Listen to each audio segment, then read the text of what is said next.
Assalamualaikum warahmatullahi wabarakatuh. Salam sejahtera untuk kita semuanya.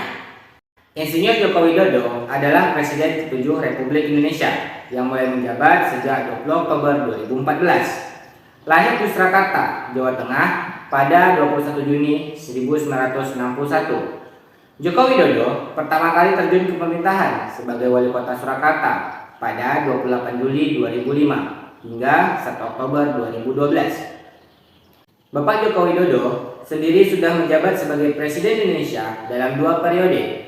Selama di bawah kepemimpinan beliau, pembangunan infrastruktur menjadi prioritas. Bantuan-bantuan sosial juga banyak diberikan kepada rakyat yang membutuhkan. Namun, tidak menutupi kemungkinan manusia selayaknya makhluk sosial. Dalam pemerintahan Bapak Joko Widodo, memiliki beberapa pendapat kontra di masyarakat.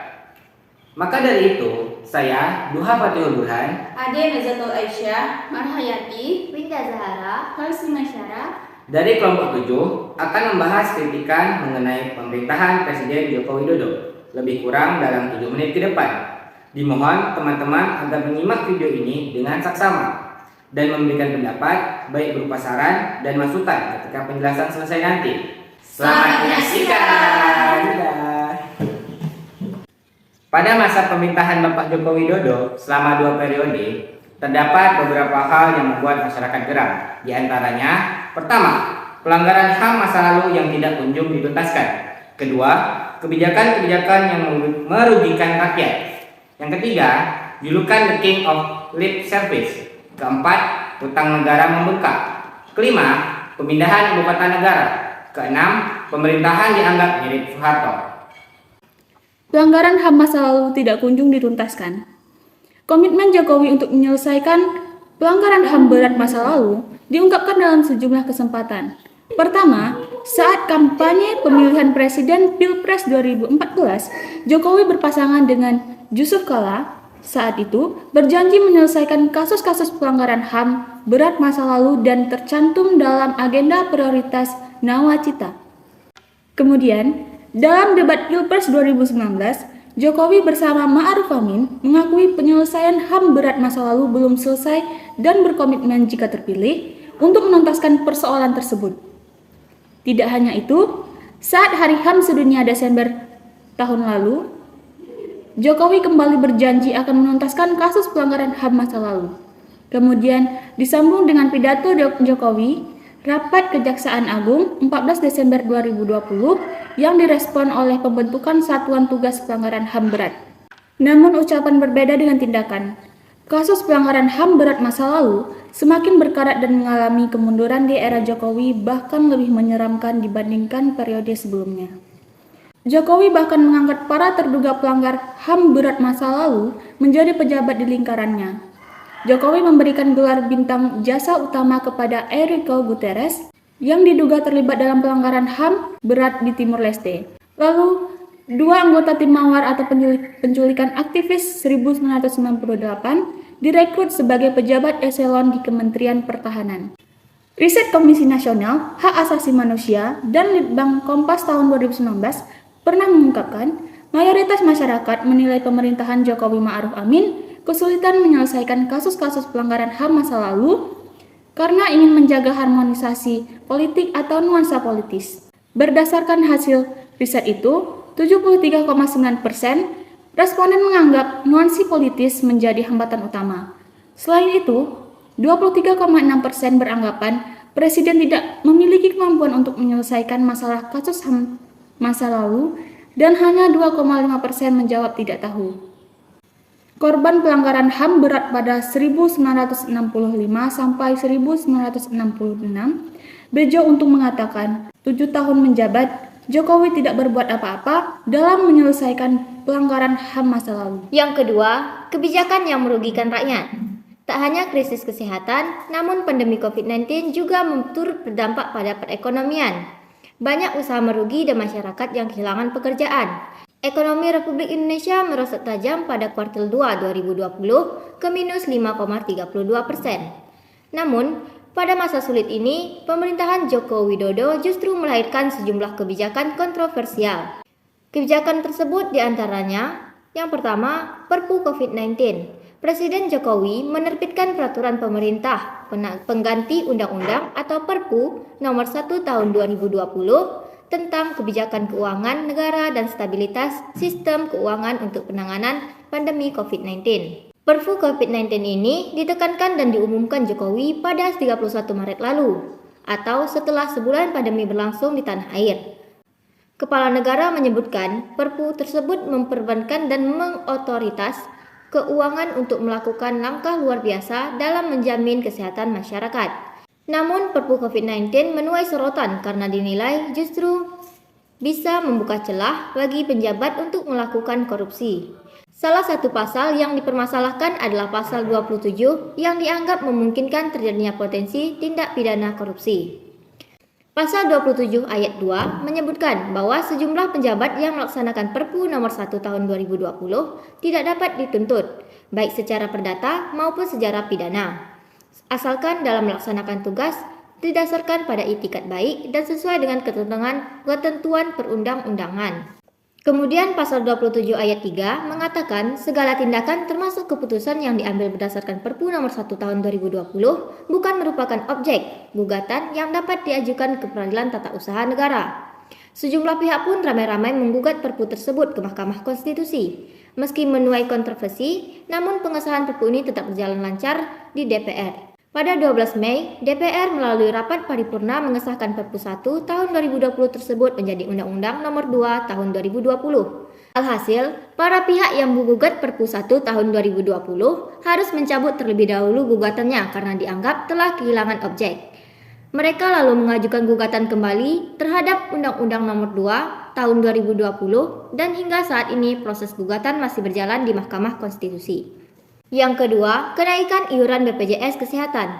Kenaikan iuran BPJS Kesehatan ini diatur dalam Perpres nomor 64 tahun 2020 tentang jaminan kesehatan. Aturan tersebut ditekan oleh Presiden Jokowi pada 5 Mei lalu, setelah pandemi COVID-19 berlangsung selama 2 bulan. Adapun kenaikan tarif mulai berlaku pada 1 Juli 2020. Iuran peserta mandiri kelas 1 naik dari Rp80.000 menjadi Rp150.000. Iuran peserta mandiri kelas 2 juga meningkat 2 kali lipat dari Rp51.000 menjadi Rp100.000. Hanya peserta kelas 3 yang iuran tidak naik karena disubsidikan pemerintah. Kenaikan untuk peserta kelas 3 baru mulai berlaku pada Januari 2021. Dari Rp25.500 menjadi Rp35.000. Menteri Koordinator Bidang Perekonomian Erlangga Hartarto menyebutkan kenaikan iuran ini demi menjaga keberlanjutan operasional BPJS Kesehatan yang sudah lama mengalami defisit. Namun, pakar hukum tata negara Universitas Andalas, Ferry Amsari menilai langkah Presiden Jokowi kembali menaikkan iuran BPJS bertentangan dengan keputusan Mahkamah Agung. Sebab, pada Februari, Mahkamah Agung juga telah membatalkan Perpres nomor 75 tahun 2019 yang mengatur kenaikan iuran BPJS Kesehatan.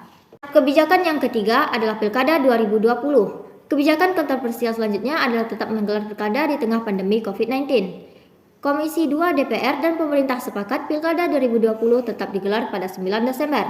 Padahal, berbagai elemen masyarakat sudah meminta pilkada untuk ditunda karena bisa menjadi klaster penularan COVID-19. Misalnya, Ormas Nahdlatul Ulama dan Muhammadiyah sama-sama kompak meminta agar pilkada ditunda terlebih dahulu. Kedua ormas Islam terbesar di Indonesia tersebut sepakat bahwa kesehatan dan keselamatan masyarakat harus menjadi yang utama di masa pandemi ini. Lembaga swadaya masyarakat semisal Perkumpulan Pemilu dan Demokrasi atau Perludem hingga Indonesia Corruption Watch atau ICW juga meminta pilkada ditunda karena berpotensi menambah penyebaran COVID-19 serta rawan kecurangan. Bahkan mayoritas masyarakat umum juga ingin pilkada ditunda. Hal ini terpotret oleh hasil survei Carta Politika dan Indikator Politik Indonesia. Yang keempat, melenggangkan RUU Cipta Kerja. Kebijakan kontroversial terakhir adalah melenggangkan pengesahan Omnibus Law, rancangan Undang-Undang Cipta Kerja. DPR dan pemerintah mengesahkan Omnibus Law RUU Cipta Kerja menjadi undang-undang melalui rapat paripurna Senin 5 Oktober 2020. RUU ini berkonsep jagat yang bisa merevisi banyak undang-undang sekaligus. Pemerintah sebagai inisiator mengklaim RUU ini dirancang untuk mengenjot pertumbuhan lapangan kerja. Namun, sejak awal, RUU ini sudah mendapat protes dari elemen buruh karena mengandung aturan yang dapat memangkas hak pekerja dan hanya menguntungkan pengusaha. Misalnya, libur yang hanya 1 hari dalam sepekan, lalu tak adanya sanksi bagi pengusaha yang tak membayar upah. Perusahaan juga tak perlu lagi memberikan surat peringatan 3 sebelum melakukan pemecatan karyawan. Bahkan, karyawan yang dipecat tak bisa lagi melakukan gugatan apabila tak terima dengan keputusan perusahaan. Di saat demo dan aksi buruh terus dilakukan di berbagai tempat untuk menolak pengesahan ini, pemerintah dan DPR justru terus mengebut pembahasan. RUU ini pun akhirnya rampung di tengah pandemi. Ketiga, The King of Lip Service. Pada 26 Juni 2021, akun Instagram BEM UI mengunggah poster kritikan terhadap Jokowi. Poster tersebut bergambar Jokowi disertai tulisan Jokowi, The King of Lip Service. BEM UI menilai Jokowi kerap mengobrol janji manis. Di antaranya yaitu pernyataan Jokowi rindu di demo, keinginan memperkuat Komisi Pemberantas Korupsi, serta merevisi Undang-Undang Informasi dan Transaksi Elektronik. Tetapi realitasnya tak selaras. Keempat, utang pemerintah era Jokowi tembus 7.496 triliun rupiah. Utang pemerintah di era Presiden Jokowi kembali membengkak. Dikutip dari laman APBN KITA, Kementerian Keuangan terbaru atau per 31 Oktober 2022, utang pemerintah sudah menembus 7.496,7 triliun rupiah. Utang tersebut bertambah cukup signifikan. Sejak awal tahun 2022, utang pemerintah di era Presiden Jokowi terus mencatat rekor dengan menembus 7.000 triliun rupiah dan terus mengalami kenaikan yang signifikan dari waktu ke waktu. Sebagai contoh, pada akhir tahun 2014 atau saat transisi pemerintah dari Presiden Susilo Bambang Yudhoyono ke Jokowi, utang pemerintah tercatat sebesar 2.608,78 triliun rupiah. Artinya, sejak menjabat di awal periode pertama Presiden Jokowi hingga sekarang, utang pemerintah sudah mengalami kenaikan lebih 2 kali lipatnya. Kelima, pemindahan ibu kota. Pada 23 Agustus 2019, Presiden Republik Indonesia Bapak Insinyur Joko Widodo melalui pidato kenegaraan menyampaikan bahwa ibu kota Indonesia akan dipindah menuju Pulau Kalimantan, tepatnya di Provinsi Kalimantan Timur. Ibu kota baru ini akan diberi nama Nusantara. Menurut keterangan Presiden, nama Nusantara dipilih karena 2 alasan. Yang pertama, yaitu nama Nusantara telah terkenal di dunia internasional. Kedua, nama Nusantara membantu menjadikan wawasan Nusantara yang merupakan cerminan bangsa Indonesia sebagai negara kepulauan. Dengan selesainya rancangan Undang-Undang Ibu Kota Negara pada awal September 2021 dan disetujui pada tanggal 18 Januari 2022, pembangunan Ibu Kota Nusantara resmi dimulai pada Juli 2022. Alasan pemindahan Ibu Kota Republik Indonesia menuju Kalimantan Timur yaitu: pertama, gagasan ini adalah gagasan lama sejak Presiden pertama, yaitu Bapak Insinyur Soekarno. Kedua, beban Jakarta sudah terlalu berat sebagai pusat bisnis dan pemerintahan. Diharapkan dengan perpindahan ibu kota akan mengurangi beban Jakarta sebagai metropolitan terbesar di Indonesia. Ketiga, pemerintah ingin menciptakan pembangunan bersifat sentris, bukan Jawa sentris. Pemindahan ibu kota negara tersebut tentunya menuai pro dan kontra di kalangan masyarakat. Masyarakat pro meyakini bahwa pemindahan ibu kota untuk melakukan pemerataan ekonomi, mampu membuka peluang niaga dan lapangan kerja baru, serta populasi Pulau Jawa yang meningkat harus diadakan program transmigrasi yang didukung dengan pemindahan ibu kota. Pemindahan ibu kota negara juga menuai kontra dari masyarakat. Masyarakat berpendapat pemindahan ibu kota dapat merusak lingkungan hidup. rusaknya kehidupan flora dan fauna yang ada di Kalimantan. Sebagaimana kita tahu bahwa hutan Kalimantan merupakan salah satu paru-paru dunia. Jika terjadi pemindahan ibu kota ke Pulau Kalimantan, maka mungkin hutan Kalimantan kedepannya hanya kenangan karena ulah manusia. Pemindahan ibu kota negara juga dilakukan saat perekonomian sedang memburuk setelah dilanda COVID-19. Negara membutuhkan banyak biaya untuk mencegah COVID-19 dibandingkan pemindahan ibu kota negara. Ada baiknya juga jika anggaran pemindahan ibu kota negara digunakan untuk membayar hutang negara, di mana hutang negara semakin meningkat. Penanggulangan bencana alam yang sering terjadi di Indonesia seperti banjir, tanah longsor, dan sebagainya. Dan proses pemilu. Pemindahan ibu kota negara juga membuka oknum-oknum melakukan tindak pidana korupsi dengan memanfaatkan dana dari pemindahan ibu kota negara. Terakhir, pemerintah Jokowi mirip Soeharto. Pemerintah Jokowi serupa dengan Orde Baru dalam pembangunanisme. Mereka mengingkari mandat konstitusi dalam mengabaikan keadilan sosial dan kemanusiaan yang adil dan beradab. Tulis YLBHI lewat akun Instagram resminya. Ketua YLBHI Muhammad Isnur mengatakan itu bukan hanya karya pihaknya, tapi koalisi masyarakat sipil. Salah satu kasus yang memicu reaksi dari fraksi Rakyat Indonesia adalah insiden kericuhan di Desa Wadas, Purworejo, Jawa Tengah. YLBHI mencatat paling tidak terdapat 10 kemiripan era Jokowi dengan rezim Soeharto. Antara lain yaitu: pertama, mengutamakan pembangunan visi dan serba dari atas ke bawah untuk kejar target politik minus demokrasi. Yang kedua, pembangunan bernuansa koruptif dan nepotisme. Yang ketiga, tidak ada perencanaan risiko untuk masyarakat yang terdampak pembangunan sehingga menciptakan kemiskinan atau permiskinan struktural. Yang keempat, pembangunan tidak berizin atau dengan izin yang bermasalah. Yang kelima, legal atau UU dan kebijakan namun tanpa legitimasi suara rakyat. Yang keenam, melayani kehendak kekuasaan dan elit oligarki dengan cara merampas dan perusakan lingkungan. Yang ketujuh, menstigma rakyat yang melawan perampasan hak dengan melawan pembangunan komunis, radikal, anarko. Yang kedelapan, pendamping dan warga yang bersolidaritas dihalangi bahkan ditangkap. Yang kesembilan, mengontrol narasi informasi termasuk membelokkan fakta.